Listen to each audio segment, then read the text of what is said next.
Life Audio.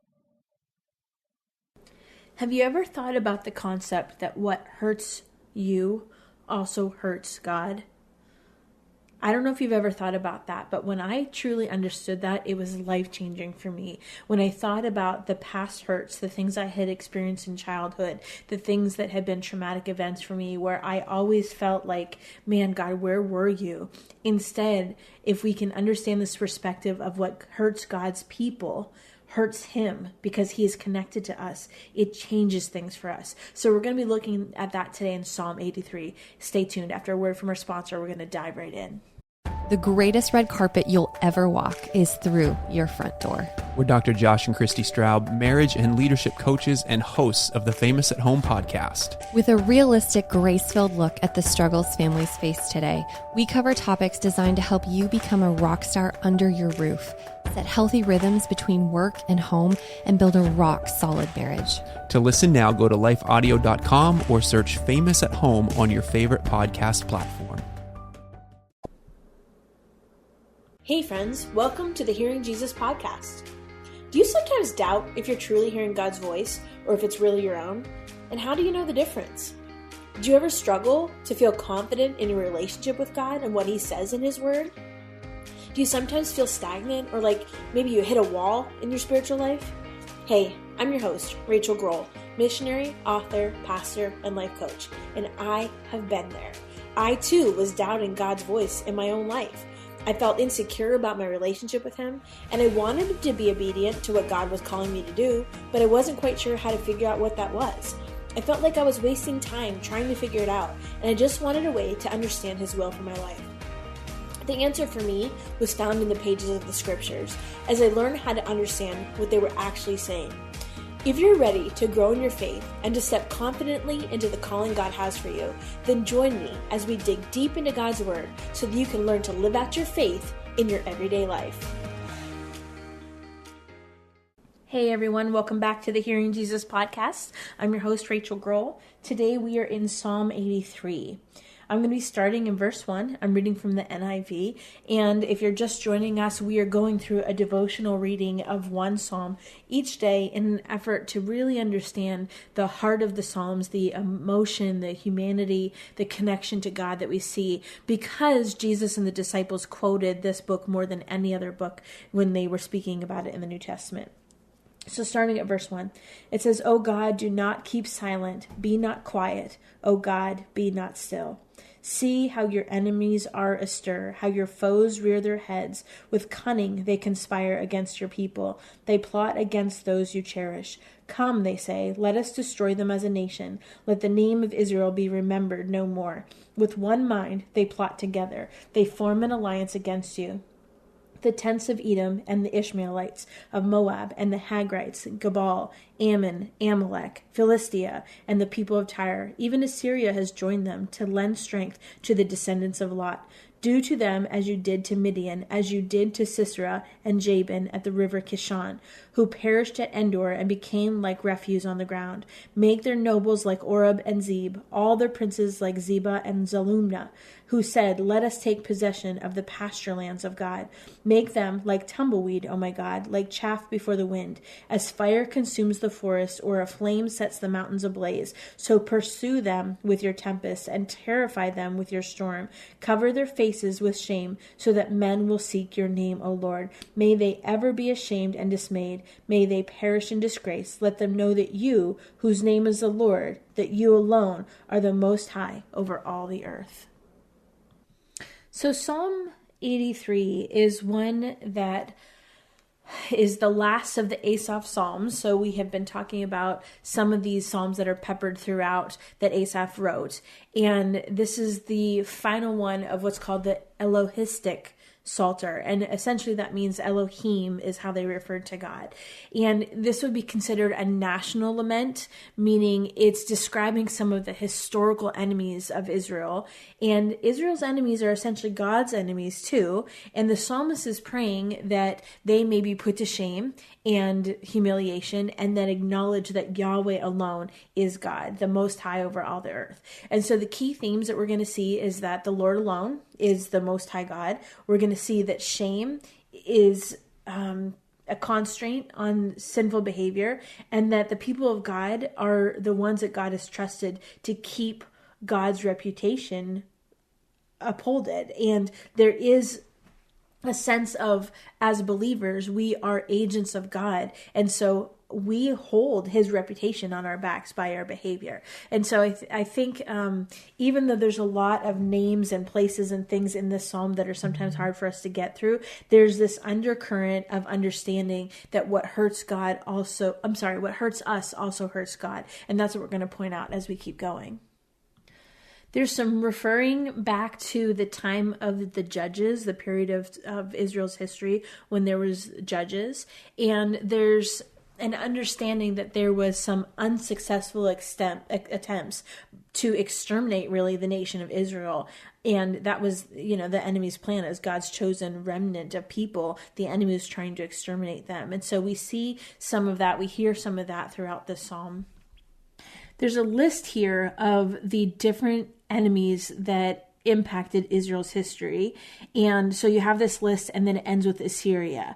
And so that gives us an indication of the time frame in which this was written. And again, remember this part of the Psalms, we're generally talking after the time of the Babylonian exile. But this psalm is more talking about the Assyrian Empire as one of the major enemies in Israel's history. This psalm starts off with this plea, "Oh God, do not remain silent, oh God." And we see that said twice, and usually something that's said twice, of course, just like now, it's said to reinforce that. And there's 3 verbs that are requesting that God doesn't remain silent, but he isn't doing anything. And it's not that he doesn't hear, but he's sitting still. And I don't know if that resonates with you. I have definitely had times in my life where I have been up against an enemy, or I've been going through a circumstance where the prayer of my heart has been, God, don't remain silent. I need to hear your voice. And sometimes the reality is God does sit still. And sometimes we have to lean into that silence, as hard as that may be.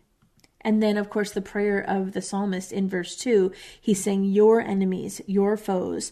He's literally saying your enemies and those who hate you. It's an expression that reminds us and helps us understand that our enemies, or even the enemies of Israel, were not just Israel's enemies, but God's enemies. And so the psalmist is making this as part of the prayer, like, okay, God, don't be silent in this. These are your enemies as well. And I think even in terms of what we talked about yesterday in the theme of justice, when somebody is acting in opposition to God, they are an enemy of God. If somebody is acting in opposition to God's people, they are an enemy of God. And I think sometimes we lose sight of that. And so the example here is when we are facing those things or those people, that it is okay to pray that way and even just say, hey, God, like, please intervene on my behalf, because these people are doing evil in your sight. These people are acting in a way that is in opposition to the gospel. In verse 4, it talks about the destruction. Let us destroy them. And this is clarifying that the intention of the enemy is to really wipe out the nation of Israel, like completely wipe them off the map. And what that would do is, if they were destroyed, it would also destroy their witness for God. And if you think back to the book of Esther, where Haman plans to bring an end to God's people, this is a recurrent theme that we see against the nation of Israel. And we know all the way back to within the last couple hundred years that this has been something that has been a tactic that the enemy has used against God's people. But that's not a new tactic. I mean, the nation of Israel has been under attack since pretty much day one. It talks in verse 5 about an alliance against you. And again, this is an alliance not just against Israel, but an alliance against Israel would be an alliance against God. And that was a common understanding within the rabbinic literature, or in the Hebrew times, they would have understood that. Now, there's lots of names in this next part. The Ishmaelites, those would have been the descendants of Ishmael. You can read about them in Genesis 25. The Hagrites, those would be the tribes associated with the descendants of Hagar, who was Sarah's maidservant. In verse 7, Byblos, that's the Greek name of a city in the northern part. In the Hebrew, it would have been the name Gabal. You can see that in Ezekiel chapter 27. Ammon and Amalek. So they are both mentioned in Judges chapter 3 as being enemies of Israel. And Amalek is a roving tribe that comes from the Edomite ancestry. You can read about that in Genesis 36. And again, this is a list of enemies of Israel that you can read throughout the Old Testament. It's a really good summary. Tyre is a region that is 25 miles south of Sidon, and it's about 35 miles north of Carmel, and it's a seacoast town. And in verse 8, it says, even Assyria has joined them. And so we know that Assyria was one of the major enemies and did so much damage. Remember, we talked about the king of Assyria a couple of days ago, or maybe it was last week, and some of the battles that happened with the king of Assyria. And then Lot's descendants. Those descendants would be Moab and Ammon, and they were descendants from that incestuous relationship of Lot and his two daughters. You can read about that in Genesis 19. I think we're going to stop here for a couple moments and listen to a word from our sponsor. And then when we return, we'll dive into the rest of the psalm. Stay tuned. Hey there, it's Nicole Eunice from the How to Study the Bible podcast, and I'd love to invite you to join us as we weekly discover a passage of God's Word together. From beginning to end, from principles to practicals, we are here to make sure that God's Word is powerful and relevant to your life. If that sounds like something you're looking for, I would love to invite you to subscribe. You can go to lifeaudio.com and search How to Study the Bible, and we'll see you there. In verse 9, it talks about Midian. Israel fights with the Midianites in Numbers chapter 31. And there's another battle that it's talked about that in Judges 6 through 8. That's the guys that Gideon was fighting. Remember the battle with Gideon? And he fought with like the 300 really terrible warriors. That was a battle against the Midianites. And so what we're seeing through this section is this list of enemies of God and enemies of Israel. And so we see a transition here, that starts using this opportunity to ask God to intervene. It talks about in verse 17, may they perish in disgrace. That is a kind of a petition that we see a couple different times in Scripture. It's a prayer that's essentially asking that these enemies of God would perish in disgrace. And so the petition is that they will seek your name. It does not mean that they are praying for them to come to a saving faith, but instead that they would surrender to the will of God and acknowledge his sovereignty. And so we see that in Judges chapter 5 when Deborah is celebrating her victory over the Canaanites. So it's a way to pray for God to have control over their enemies, even though they're not necessarily praying for their enemies to come to faith in Christ. Similarly, in the next verse, in verse 18, the prayer is let them know. And so that is, again, a prayer that those enemy nations would see God's work, would see the work of Yahweh and recognize that he is sovereign, but it wouldn't necessarily be saving knowledge. It's a prayer not that they would come to faith, but they would recognize God's hand. There's one enemy that I want to point out that if you don't understand some of these nations and what they represented, I just want to remind you. So when it's going through this list of nations, it's mostly talking about military enemies that there have been military fights against. But it also includes the city of Tyre, Tyre, and that's not really a military enemy. It's more of a spiritual one because, and you can read about this in Amos chapter 1 and Ezekiel chapter 26, it was through that city and through what happened in that city that there was some economic alliances, some political alliances with the Phoenicians, and that's how Israel learned new ways of infidelity to God. And so that city became a turning point in Israel's history because it really introduced this adulterous behavior on behalf of the Israelites' relationship with God. And Israel was connected to the sea and to the larger world with these different kinds of possibilities that happen with the economic ties to the Phoenician cities of both Tyre and Sidon. And so, again, while that wasn't necessarily a military enemy, it was an economic and spiritual enemy, because that was, like I said, a turning point for them. And if you think about that, it's not always about the physical destruction. The military enemies brought about physical destruction. But these other two cities, they're enemies that represent a spiritual enemy.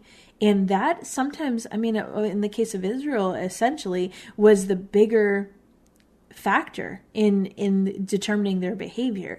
And Paul talks about this in the New Testament, how in Ephesians, how our struggle is not against flesh and blood, but against the rulers, the authorities, and the powers of the dark world, against the spiritual forces of evil in the heavenly realms. That's Ephesians 6:12. That's essentially the same thing that's going on here, where there is a spiritual battle that is sometimes having even more weight than the physical battles that we're going through. I think that changes things for us when we think about this in terms of how our enemies are God's enemies, because God's hand on us as his people, he is aligned with us. We find our identity in him. And especially in terms of spiritual enemies, I have so many experiences throughout my life where I have seen the enemy at work to fight the work that we're doing, or maybe it's to get on the field, the mission field. The mission trips that we go on are pricey. There's a cost involved, and it never fails. Almost every single time we have a trip, there is some sort of financial burden. This last time, actually, it was our vehicle. It was my van that I drive, and my van's not even very old. We had put on new snow tires last year. Usually snow tires will last us a couple years. Well, all of a sudden my tires are bald, and I work from home, so it's not like I'm driving all over the country or something. And so boom, it was like $1,000 to get those tires replaced right at the same time that I'm getting ready to leave. And that, I don't want to minimize spiritual attacks, because they can be much, much worse. But what I'm saying is because I was going to go do something that God was sending me to do, the enemy attacked. And what I know now is that my enemies are also God's enemies, and that includes spiritually speaking. So, we have options. It's not like we have to sit there and just suffer at the hands of our enemies. We have a God that longs to intervene. And because our enemies are also God's enemies, we can rest with this knowledge that he will fight on our behalf. Even if it's just for the sake of his own reputation, we have a God that longs to be involved in the things that we're dealing with. And, if you've listened to the reports back that I shared a couple weeks ago when I came back from that trip, when I got back, there was a check for $2,500 in my mailbox, and it more than covered the cost of that trip. And we don't even know who it was from. It was just a cashier's check. And it is so amazing to see God intervene on the behalf of his kids. And while I might not have had a physical military enemy in front of me, I certainly had a spiritual enemy that was trying to stop me. And I think that's the key takeaway in this psalm, is that we see that our enemies are also God's enemies. And so I'm going to reread that, given this insight. Hopefully that helps you understand it a little bit better. So starting back at verse 1. O God, do not keep silent. Be not quiet, O God, be not still. See how your enemies are astir, how your foes rear their heads. With cunning they conspire against your people. They plot against you, those you cherish. Come, they say, let us destroy them as a nation, that the name of Israel be remembered no more. With one mind they plot together. They form an alliance against you, the tents of Edom and the Ishmaelites of Moab and the Hagrites, Gebal, Ammon, and Amalek, Philistia, with the people of Tyre. Even Assyria has joined them to lend to the strength to the descendants of Lot. Do to them as you did to Midian, as you did to Sisera and Jabin and the river Kishon, who perished at Endor and became like refuse on the ground. Make their nobles like Oreb and Zeb, all their princes like Zebah and Zalmunna, who said, let us take possession of the pasture lands of God. Make them like tumbleweed, O my God, like chaff before the wind. As fire consumes the forest or flame sets the mountains ablaze, so pursue them with your tempest and terrify them with your storm.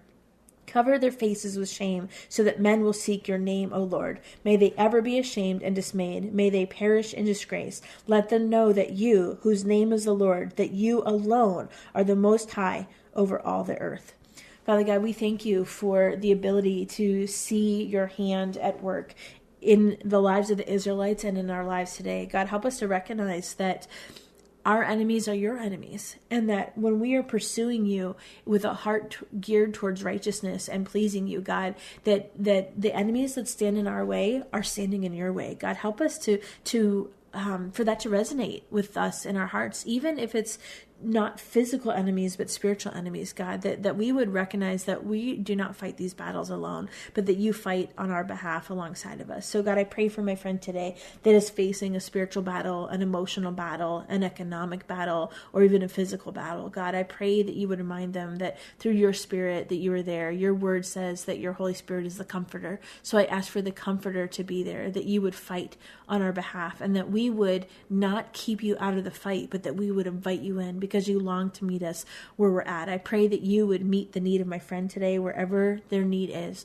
I pray that you would meet them there. It's in Jesus' name we pray. Amen. Hey friend, do you feel like you need a little one-on-one? My goal for the She Hears ministry, the Hearing Jesus podcast, all the resources that we have, is to really help you learn how to hear God's voice so that you can be confident in your relationship with Him. And if you're struggling to learn how to identify or even overcome the barriers that you have in your life to growth, I want to be able to walk through that with you. Did you know that I'm a Christian life coach? Maybe you're struggling with something and you need some objective biblical insight or opinions. Or maybe you need to work through something that feels just a little bit too heavy to do on your own. I would love to walk through that with you and land on some practical ways to achieve that goal. And so I have some limited coaching opportunities. If you go to shehears.org, there's a section where you can schedule some one-on-one time with me. I have Mondays and Fridays open right now going into the new year. So I pray that if that is something that you need, that you've been praying about, that it would be an opportunity for you to take advantage of some one-on-one time with me. And again, my heart is really to help you lean into whatever it is that God is calling you to do. I pray that that's a blessing for you. I want to take just a second to thank the team at Life Audio for their partnership with us on the podcast. If you go to lifeaudio.com, you'll find dozens of other faith-centered podcasts in their network. They've got shows about prayer, Bible study, parenting, and more.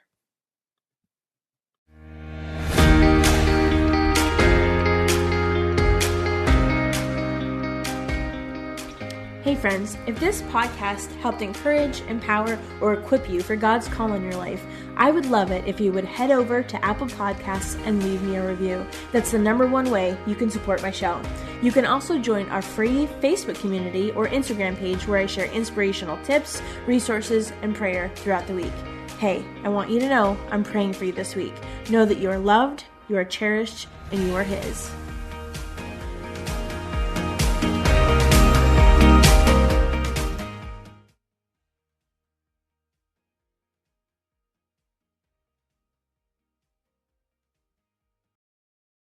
This podcast is supported by Morgan Stanley. What do you get from the Morgan Stanley client experience? Listening more than talking, and a personalized plan to guide you through a changing world. To learn more, visit morganstanley.com/YUS. Investing involves risk. Morgan Stanley Smith Barney, LLC.